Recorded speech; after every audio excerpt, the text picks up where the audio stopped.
वो एक अमीर परिवार के घर नैनी का काम करने गई, जहाँ उसने देखा कि उसके कमरे का दरवाजा सिर्फ बाहर से ही लॉक हो सकता था, खिड़की भी नहीं खुल रही थी। उसे कुछ गड़बड़ लग रही थी, लेकिन जब उसे पब्लिक टॉयलेट में नहाने और कार में सोने वाले और पुलिस की पूछताछ वाले दिनों की याद आई, तो वो अपना फर्जी रिज्यूमे बनाकर ये फ्री खाने और रहने वाली नौकरी पाने पर खुद को खुशनसीब मान रही थी। वैसे भी मालकिन काफी अच्छी थी। नौकरी के पहले ही दिन उसने उसे एक नया फोन भी दिया था। आखिरकार वो बिस्तर पर लेटकर सुकून की नींद सो सकती थी। वो सुबह होने तक आराम से सोई, लेकिन दरवाजा खोलते समय एक अनहोनी हो गई। शुक्र है ये सिर्फ एक डर था। वो अपनी नौकरी के पहले दिन कोई बुरा इंप्रेशन नहीं डालना चाहती थी। वो जल्दी से नीचे गई ताकि काम शुरू कर सके, लेकिन मालकिन की अजीब हरकत देखकर उसके होश ही उड़ गए। वो पूरी तरह कंफ्यूज थी, लेकिन नीना जिद कर रही थी कि उसी ने नोट्स गिराए हैं और उस पर जोर जोर से चिल्लाने लगी। अच्छा हुआ कि मालिक सही समय पर आ गया और उसने पागल हो रही नीना को शांत किया। मालिक का नाम एंड्रयू था। वो एक टिपिकल अमीर गोरा आदमी था जो कंपनी का बॉस और फिटनेस फ्रीक था। उसने अपनी प्यारी सी मुस्कान और गहरी आवाज में मिल्ली को समझाते हुए कहा कि वो इस बात को दिल पर न ले। उसने सफाई करने में भी मिल्ली की मदद की। नीना के अजीब बर्ताव ने मिल्ली को थोड़ा डरा दिया था, इसलिए उसने कचरा फेंकने के बहाने माली से पूछताछ करने की सोची। माली कुछ बोलने ही वाला था कि तभी उसने नीना को खिड़की के पास खड़े होकर उन दोनों को घूरते हुए देखा। नीना कुछ अजीब थी और सीसी नाम की इस बच्ची को संभालना भी आसान नहीं था। मिल्ली ने एक साफ धुले हुए गिलास में जूस डाला, लेकिन सीसी ने जिद पकड़ ली कि गिलास गंदा है और उसने मिल्ली से गिलास बदलने को कहा। मिल्ली परेशान थी, लेकिन उसे वही करना पड़ा। अब तो बच्ची भी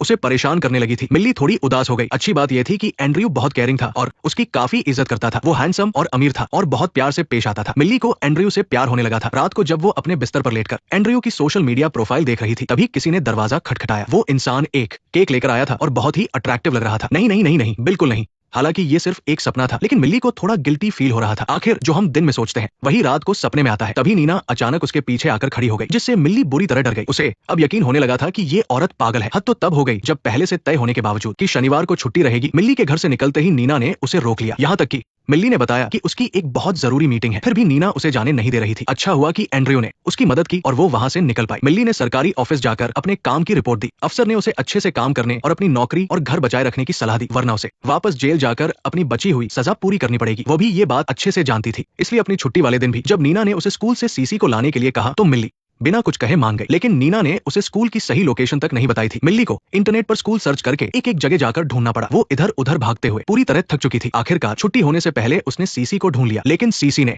कहा कि वो अपनी दोस्त के घर रुकेगी। दोस्त के माता पिता ने भी बताया कि नीना से कुछ हफ्ते पहले ही इस बारे में बात हो चुकी है। हालांकि आवाज नहीं आ रही थी, लेकिन मिल्ली समझ गई थी कि फोन पर नीना पक्का उसी की बुराई कर रही होगी। वो निराश होकर घर लौटी, लेकिन इससे पहले कि वो कुछ कहती, नीना उस पर चिल्लाने लगी। उसने कहा कि वो पहले ही बता चुकी थी कि सीसी आज रात अपनी दोस्त के घर रुकेगी। फिर भी मिल्ली ने सारा काम बिगाड़ दिया। एंड्रयू की मां ने मिल्ली के कपड़े देखकर बड़े घमंड से उसे ताना मारा कि एक नौकर को नौकर की तरह ही रहना चाहिए, बिना किसी बात के। इतनी बेइज्जती सहकर मिल्ली को गुस्से के मारे नींद नहीं आ रही थी। वो ताजी हवा खाना चाहती थी, लेकिन खिड़की खुली नहीं रही थी, इसलिए वो टाइम पास करने के लिए नीचे टीवी देखने चली गई। इत्तेफाक से वहां एंड्रयू आ गया। दोनों टीवी देखते हुए बातें करने लगे और फिर अपने अपने परिवारों के बारे में बताने लगे। एंड्रयू ने मिल्ली को बताया कि नीना असल में बहुत बेचारी है। जब वो छोटी थी तभी एक आग हादसे में उसके माता पिता की मौत हो गई थी, और सबसे बुरी बात तो ये थी कि पुलिस को शक था कि वो आग खुद नीना नहीं लगाई थी। दोनों बात कर ही रहे थे कि नीना गुस्से से तमतमाती हुई वहां आ गई। उसने मिल्ली को चेतावनी दी कि वो एंड्रयू पर डोरे डालना बंद करे। एक दिन नीना ने अपनी सहेलियों को घर पर बुलाया और बताया कि वो एक बच्चा प्लान कर रही है। उसकी सहेलियों ने उसे खूब बधाइयां दी, लेकिन जैसे ही नीना वहां से गई, उसकी इन मतलबी सहेलियों ने मिल्ली के सामने ही उसकी बुराई करना शुरू कर दिया। वे कह रही थी कि नीना एंड्रयू के लायक ही नहीं है और अपनी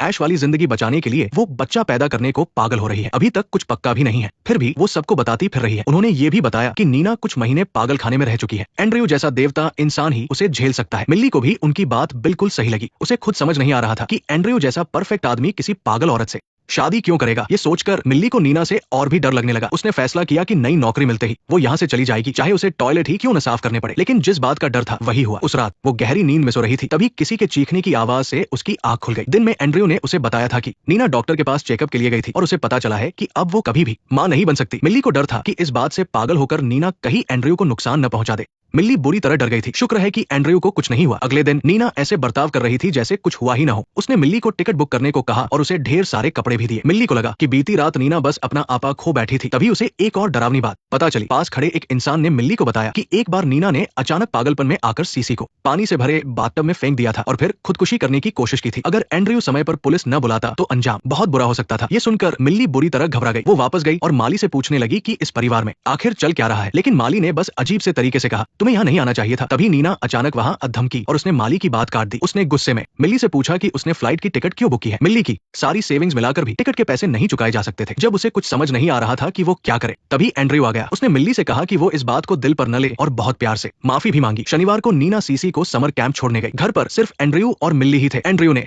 कहा कि टिकट बेकार हो जाएगी, इससे अच्छा हम दोनों ही चले जाते हैं। मिल्ली पहले तो मना करना चाहती थी, लेकिन उसके इतना जोर देने पर मान गई। वैसे भी वो इस केयरिंग और अच्छे इंसान को पहले ही पसंद करने लगी थी। लेकिन मैं हार नहीं मानूंगा। अगर तुम मेरा साथ दोगी और मुझे दर्द नहीं दोगी तो मैं तुम्हें अपनी जान से भी ज्यादा चाहूंगा, अपनी जान से भी ज्यादा।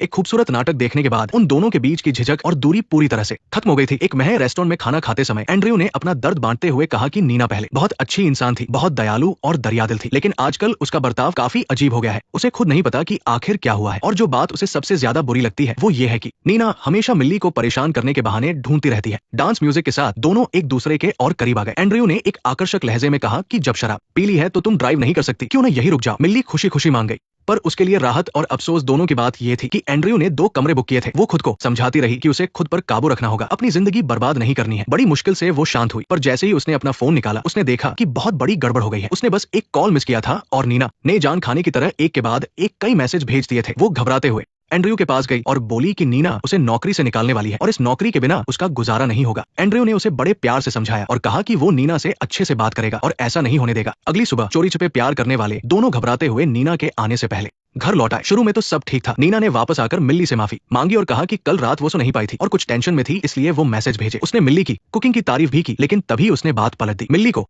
अब समझ आया कि उसका नकली रेज्यूमे नीना को बेवकूफ नहीं बना सका था। नीना ने ध्यान से उसके बैकग्राउंड की जांच की थी और ये जानकर ही उसे काम पर रखा था कि उसे एक नौकरी की सख्त जरूरत है। उसे नैनी बनाकर वो उसे अपने काबू में रख सकती थी ताकि मिल्ली बिना सवाल किए सारे काम करे। मिल्ली अंदर से बहुत गुस्से में थी, पर उसने ऐसा दिखाया जैसे कुछ हुआ ही नहीं और चुपचाप गाड़ी की चाबी लेकर नीना की गाड़ी से सामान लेने चली गई। और सुपरमार्केट में उसे एक और ऐसी बात पता चली जिसने उसे बुरी तरह डरा दिया। असल में फोन गिफ्ट करना भी नीना का उसे कंट्रोल करने का एक तरीका था। मिल्ली बहुत डर गई और उसने वापस जाकर एंड्रयू को यह बताने का फैसला किया कि नीना को उनके बारे में सब पता है। पर बाहर निकलते ही पुलिस ने उसे गाड़ी पर पटक दिया। पुलिस ने उसे एक महंगी गाड़ी चुराने के इल्जाम में गिरफ्तार किया। उसने समझाया कि ये उसकी बॉस की गाड़ी है, पर पुलिस ने नहीं माना। शुक्र है कि एंड्रयू सही वक्त पर पहुंच गया और उसे बचा लिया। एंड्रयू इस बार सच में बहुत गुस्से में था। वो सीधा घर गया और नीना से पूछने लगा कि वो आखिर चाहती क्या है। नीना ने कहा कि उसे पता चल गया है कि वे दोनों शहर गए थे और साथ सोए थे। उसने मिल्ली को धमकी भी दी कि वो उसके कपड़े और गाड़ी चुराने और काम से निकाले जाने की बात उसके पैरोल ऑफिसर को बता देगी ताकि वो जेल में ही सड़ती रहे। मिल्ली के बहुत गिड़गिड़ाने का भी कोई फायदा नहीं हुआ। नीना टूटते हुए घर से बाहर भागी और गाड़ी में बैठकर जोर जोर से रोने लगी, लेकिन ये उसका दुख या निराशा नहीं थी। हाँ। नीना के माता पिता सच में एक आग हादसे में मारे गए थे जब वो बहुत छोटी थी, पर ये वैसा नहीं था जैसा एंड्रयू ने इशारा किया था कि आग उसने लगाई थी। उस वक्त वो इतनी दुखी थी कि उसका मन कर रहा था कि वह भी अपने माता पिता के साथ मर जाए, पर आखिरकार उसने खुद को संभाला और स्कॉलरशिप के जरिए लॉ स्कूल में एडमिशन ले लिया। उसका भविष्य बहुत शानदार हो सकता था, पर वो एक प्रोफेसर के प्यार में पड़ गई, प्रेग्नेंट हुई, पढ़ाई छोड़ दी और अंत में उसे बुरी तरह धोखा मिला। अपना गुजारा करने के लिए वो काम करने के साथ साथ अपने बच्चे को भी संभालती थी और अक्सर लोग उसका मजाक उड़ाते थे। जब उसे लग रहा था कि उसकी जिंदगी पूरी तरह से अंधेरे में है, तब एंड्रयू एक प्यारी सी मुस्कान के साथ उसकी जिंदगी में आया। एंड्रयू की मीठी मीठी बातों में आकर वो जल्दी ही उस पर फिदा हो गई। इस हैंडसम और दयालु इंसान को एक बच्चे वाली सिंगल मदर से प्यार हो गया था। ये देखकर नीना खुद को बहुत लकी मान रही थी और जब उसे लगा कि अब उसकी परफेक्ट जिंदगी फिर से शुरू होने वाली है, तभी कुछ ऐसा हुआ जिसकी उम्मीद नहीं थी। सिर्फ इसलिए कि उसने अपने बालों की जड़ों का टचअप नहीं किया था, उसे अटारी में बंद कर दिया गया। एंड्रयू ने उसे अपने बाल जड़ से उखाड़ने को कहा, वरना वो उसे बाहर नहीं निकालेगा। नीना बहुत डर गई थी, पर चाहे वो कितना भी चिल्लाई किसी ने उसकी नहीं सुनी। न जाने कितना वक्त बीत गया। वो बहुत प्यासी और परेशान हो चुकी थी और उसे लगने लगा कि बाल उखाड़ना भी कोई इतनी बुरी बात नहीं है। पर जैसे ही उसने दर्द सहते हुए उसका काम पूरा किया, एंड्रयू ने कहा कि एक बाल जड़ से नहीं टूटा है, उसे फिर से ये करना होगा और ये सब वो सिर्फ उसकी भलाई के लिए कर रहा है। उसने कहा, अगर तुम चाहो तो मैं तुम्हें एक बेहतर इंसान बनने में मदद कर सकता हूँ। नीना के पास एंड्रयू से बहस करने का समय नहीं था। इतने दिनों तक बंद रहने के बाद वो बस यही चाहती थी कि जल्दी से सीसी को लेकर इस भयानक जगह से भाग जाए, पर इससे पहले कि वो कुछ बोल पाती वो बेहोश हो गई। तब जाकर उसे एहसास हुआ कि एंड्रयू ने उस पानी की बोतल में दवा मिलाई थी। जब उसे होश आया तो अंधेरा हो चुका था और सीसी भी वहां नहीं थी। वह पागलों की तरह उसे हर जगह ढूंढने लगी। आखिरकार उसे सीसी बाथटब में मिली और बाथटब में पानी भर रहा था। जैसे ही उसने सीसी को बाहर निकालने की कोशिश की, पुलिस दरवाजा तोड़कर अंदर आ गई। पुलिस को लगा कि नीना सीसी को डुबाकर खुद दवा खाकर आत्महत्या करना चाहती थी। उसने पागलों की तरह समझाने की कोशिश की, पर किसी ने विश्वास नहीं किया, उल्टे उसे पागल खाने भेज दिया। आखिर एंड्रयू इतना हैंडसम और कामयाब है, वो इतना क्रूर और साइको कैसे हो सकता है? और इसी तरह नीना सबकी नजर में एक पागल बन गई। अस्पताल से आने के बाद चाहे वो कितना भी नॉर्मल रहने की कोशिश करती, लोगों की सोच नहीं बदली और एक पागल औरत तो अकेले बच्चे को पाल नहीं सकती थी। इसका मतलब था कि अगर वो एंड्रयू से तलाक लेती तो उसे सीसी की कस्टडी से हाथ धोना पड़ता। एंड्रयू ने एक बड़ी चालाकी से झूठ बुनकर नीना को अपने पास कैद कर लिया था और फिर वो और भी बेखौफ हो गया। लाइट बंद करना भूल जाना या जूस गिर जाना भी नीना को अटारी में बंद करने का एक बहाना बन जाता था। नीना ने भी भागने के बारे में सोचा था, पर उसके पास न पैसे थे, न परिवार और न ही कोई दोस्त, और ऊपर से वह पागल खाने की एक मरीज रह चुकी थी। अगर वो सीसी को लेकर भागी तो एंड्रयू पुलिस को बुलाकर उसे वापस पकड़वा लेगा और लोग इस बात के लिए एंड्रयू की तारीफ करेंगे कि वह अपनी पत्नी का साथ न छोड़ने वाला एक अच्छा पति है। इस न खत्म होने वाली यातना में उसने सब कुछ खत्म कर लेने का भी सोचा, पर वो सीसी को नहीं छोड़ सकती थी। लेकिन खुशकिस्मती से उसे एंड्रयू की कमजोरी का पता चल गया। इस आदमी को लोगों से तारीफें सुनने की बहुत भूख थी और उसे दूसरों को बचाने का नाटक करने में मजा आता था, और यहीं से एक पागलपन भरे प्लान ने जन्म लिया। चूंकि वो एंड्रयू से बचकर नहीं भाग सकती थी, तो क्यों न कुछ ऐसा किया जाए कि एंड्रयू खुद ही उसे छोड़ दे। मिल्ली इसके लिए सबसे सही मोहरा थी, सुंदर, स्मार्ट और सुनहरे बालों वाली, बिल्कुल वैसी ही जैसी एंड्रयू को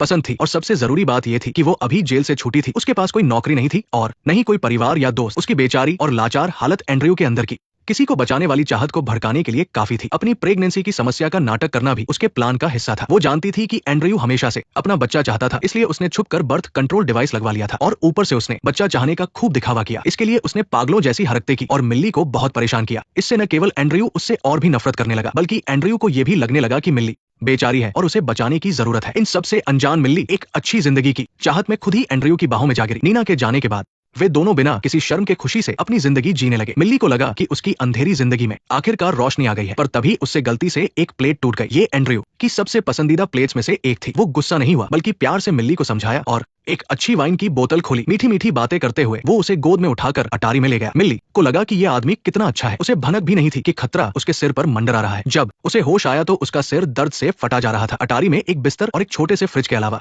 कुछ भी नहीं था। शुरू में उसे लगा कि ये कोई खेल है, लेकिन जल्द ही उसे समझ आ गया कि असल में पागल नीना नहीं बल्कि एंड्रयू था। तुम बिल्कुल पागल हो, मैं तुम्हें छोड़ दूंगा, लेकिन पहले तुम्हें मानना होगा। तो अब तुम्हें बस इतना करना है कि इस मेरे हाथ से लेना है और फिर अपने पेट में चीरा लगाना है, हर एक टुकड़े को काट देना है, बिल्कुल वैसे ही जैसे उसने नीना को सिखाया था। एंड्रयू ने मिली से कहा कि चीरे लंबे और गहरे होने चाहिए। अगर एक भी चीरा सही नहीं लगा तो उसे दोबारा करना होगा। उसे पूरा यकीन था कि मिली भी अंत में नीना की तरह पूरी तरह से उसके सामने झुक जाएगी, लेकिन वो गलत था। मिली उन लड़कियों में से नहीं थी जो चुपचाप सब सह ले। हाई स्कूल के दिनों में जब अमीर लड़कों ने एक लड़की के साथ बदसलूकी की तो उसने बीच बचाव किया और इसके लिए उसे जेल जाना पड़ा 10 साल के लिए। 10 साल बाद पैरोल पर छूटने के बाद बड़ी मुश्किल से उसे एक बार में नौकरी मिली, लेकिन वहां भी जब बॉस ने एक महिला सहकर्मी को परेशान किया तो उसने बिना सोचे समझे उसका साथ दिया। शायद नीना ने उसकी इसी कहानी और उसके निडर स्वभाव को जानकर ही उसे चुना था और चुपचाप उसके लिए एक बैकअप प्लान छोड़ दिया था। एक आम इंसान के लिए असहनीय दर्द सहने के बाद मिली ने उस आदमी की बात मान ली। एंड्रयू बहुत खुश था। उसने किसी पर एहसान करने वाले अंदाज में मिली से कहा कि अगर वो चुपचाप उसकी बात मानेगी तो उसे वो सब मिलेगा जो वो चाहती है, जैसे पैसा, घर और परिवार। मिली बस चुपचाप सुनती रही और सही वक्त का इंतजार करने लगी। है ना, तो फिर ये वो क्यों नहीं है जो तुम चाहते हो। एंड्रयू को अटारी में बंद करने के बाद भी मिली का गुस्सा शांत नहीं हुआ। उसने फैसला किया कि वो इस घमंडी आदमी से अच्छे से बदला लेगी। इसलिए वो पेट्रोल और चीनी मिट्टी के बर्तन लेकर वापस अटारी के दरवाजे पर गई और बहुत ही प्यार से एंड्रयू को अपने सामने के दांत तोड़ने के लिए कहा। जाहिर है एंड्रयू ऐसा नहीं करने वाला था, लेकिन जब मिली ने उसके पसंदीदा बर्तनों को एक एक करके तोड़ना शुरू किया और अटारी के अंदर पेट्रोल डालने लगी तो आखिरकार उसे हार माननी ही पड़ी। पेट्रोल अंदर डाल दिया। एंड्रयू के मुंह से खून बहता देख मिली को बहुत सुकून मिला। वो आराम से सोफे पर बैठ गई, बियर पीते हुए और टीवी देखते हुए। उसे पता ही नहीं चला कि कब उसकी आंख लग गई, लेकिन उसने सोचा भी नहीं था कि नीना चुपके से वापस आ जाएगी। नीना का ज़मीर उसे कचोट रहा था और वो मिली को बचाना चाहती थी, लेकिन उसे नहीं पता था कि अटारी में एंड्रयू बंद है। जब तक मिली वहां पहुंची, नीना दरवाजा खोल चुकी थी। मुझे तुम्हारी बहुत याद आई। तुम्हें पता था ना कि वो मेरे साथ ऐसा करेगी। अरे नहीं, मैं तुम्हारी मदद करूंगी। मिली छुप गई। एंड्रयू ने तुरंत नीना को पकड़ा और कहा कि बस एक फोन कॉल की देरी है और वो उस पागल औरत को जेल भेज देगा। इस उम्र में भी तुम एक बच्चे को पाल रही हो। मेरे बिना तुम्हारा बाहर गुजारा नहीं होगा। मैं आज भी तुमसे प्यार करता हूँ। बस तुम वापस आ जाओ, हम सब कुछ फिर से शुरू कर सकते हैं। नीना को उसकी बातें सुनकर हंसी आ गई। उसने मजाकिया अंदाज में एंड्रयू की तरफ देखा और अपने दिल में सालों से दबी बात कह दी। तुम्हारी कंपनी तुम्हारे पिता की दी हुई है। ये बच्चा तुम्हारा अपना नहीं है। तुम्हारी पत्नी भी तुमसे नफरत करती है। तुम बस एक कीड़े की तरह हो जो हमेशा दूसरों पर हुक्म चलाना चाहता है और दूसरों को बदलने और बचाने का दिखावा करता है। नीना ने घिन आने के बावजूद एंड्रयू से इतनी बातें सिर्फ इसलिए की ताकि मिली को एक मौका मिल सके। एंड्रयू का काम तमाम करने के बाद उसने मिली को तुरंत वहां से भागने को कहा और बाकी सब खुद संभालने का फैसला किया। उसने पुलिस को बताया कि एंड्रयू लाइट का बल्ब बदलते वक्त गलती से गिरकर मर गया। हालांकि पुलिस वाली को कुछ अजीब लगा, लेकिन फिर भी उसने इस कहानी पर यकीन कर लिया, क्योंकि उसकी खुद की बहन की सगाई कभी एंड्रयू से हुई थी और कुछ साल पहले एक आधी रात को उसकी बहन अचानक घर भाग आई थी और पूरी तरह से बदल गई थी। ऐसा लग रहा था जैसे ये बस एक पागलपन भरा पारिवारिक मामला हो। इस तरह इसका नतीजा उम्मीद से भी कहीं बेहतर निकला। एंड्रयू के अंतिम संस्कार में नीना ने मिली को एक चेक दिया और उसे एक नई नौकरी भी दिलवाई, जो फिर से एक हाउसमेट की ही थी। बस इस बार वो कोई आम हाउसमेट नहीं थी। मुझे तुम्हें बताना ही होगा कि मेरे पति बहुत ही जिद्दी और मुश्किल इंसान है। क्या तुम्हें लगता है कि तुम उनकी मदद कर पाओगी? तुम मुझे कब से काम पर रखना चाहती हो? हाउसकीपिंग सर्विस पॉल फीग के डायरेक्शन में बनी एक शानदार फिल्म है। ये फिल्म एक आयरिश सस्पेंस राइटर की नॉवेल द हाउसमेड पर आधारित है। ये किताब उस साल की सबसे बड़ी बेस्टसेलर बनी थी और दुनिया भर में इसकी लाखों कॉपियां बिकी थी। और इसका इस तरह से वायरल होना ही अपने आप में एक मजाक है। एक ऐसी कहानी जहां जानकारी को किस तरह से तोड़ा मरोड़ा जाता है। इस थ्रिलर कहानी ने सोशल मीडिया पर यह फिल्म आपको जरूर देखनी चाहिए वाले ट्रेंड के जरिए दुनिया भर के दर्शकों को अपना दीवाना बना लिया। जितना ज्यादा इसे शेयर किया गया उतने ही लोग अनजाने में इस जाल में फंसते चले गए। इस फिल्म ने कुछ लाख डॉलर के मामूली बजट के साथ दुनिया भर में करोड़ों डॉलर की कमाई की। अपने डार्क रोमांस और सस्पेंस की वजह से इस फिल्म ने महिलाओं के बीच काफी सुर्खियां बटोरी। पिछले कुछ सालों में महिलाओं पर आधारित फिल्में बॉक्स ऑफिस पर कमाल कर रही है। बार्बी ने करोड़ों डॉलर कमाकर इतिहास की इकलौती महिला डायरेक्टर द्वारा डायरेक्ट की गई सबसे ज्यादा कमाई वाली फिल्म बन गई। वहीं हाउसकीपिंग सर्विस ने बहुत कम बजट में दुनिया भर में करोड़ों का कलेक्शन किया। प्रॉमिसिंग यंग वुमन जैसी फिल्म ने बहुत ही कम बजट के साथ ऑस्कर में बेस्ट ओरिजिनल स्क्रीन प्ले का अवार्ड जीता। और इन शानदार आंकड़ों के पीछे का लॉजिक बहुत ही सीधा है। काफी लंबे समय से बहुत सारी महिला दर्शकों को पर्दे पर अपने मतलब की चीजें नहीं मिल रही थी और अब जब उन्हें ये मिल रही है तो वो इसे दिल खोलकर सपोर्ट कर रही है। पिछले कुछ सालों में महिला केंद्रित फिल्मों में एक बड़ा बदलाव देखने को मिला है। पहले जहां महिलाओं को सिर्फ आजादी और इंसाफ के लिए लड़ते दिखाया जाता था, वहीं अब वो खुद की पहचान बनाना चाहती है, खासकर वो महिलाएं जो अपनी शादीशुदा जिंदगी से परेशान है। इस तरह की फिल्में मुख्य रूप से 3 तरह की भावनाओं को दिखाती है। पहली वो जहां लगता है कि चलो आखिरकार किसी ने तो इस मुद्दे पर बात की। दूसरी वो जो कहती है मैं तुम्हें इसकी कीमत चुकाने पर मजबूर कर दूंगी। और तीसरी वो की मैं भी ऐसा कर सकती हूँ। ये तीनों ही भावनाएं ज्यादातर महिला दर्शकों के दिल के सबसे गहरे दबे हुए जज्बातों को छूती है। और इन महिला केंद्रित फिल्मों का बॉक्स ऑफिस पर छा जाना असल में दर्शकों की पसंद और डिमांड का नतीजा है। अब पर्दे पर आखिरकार ऐसी फिल्में आ रही है जो खास तौर पर महिलाओं को ध्यान में रखकर बनाई गई है। महिलाओं के लिए इस तरह की फिल्में देखना लॉजिक से कहीं ज्यादा सुकून देता है और शायद यही महिला केंद्रित फिल्मों की असली कामयाबी है।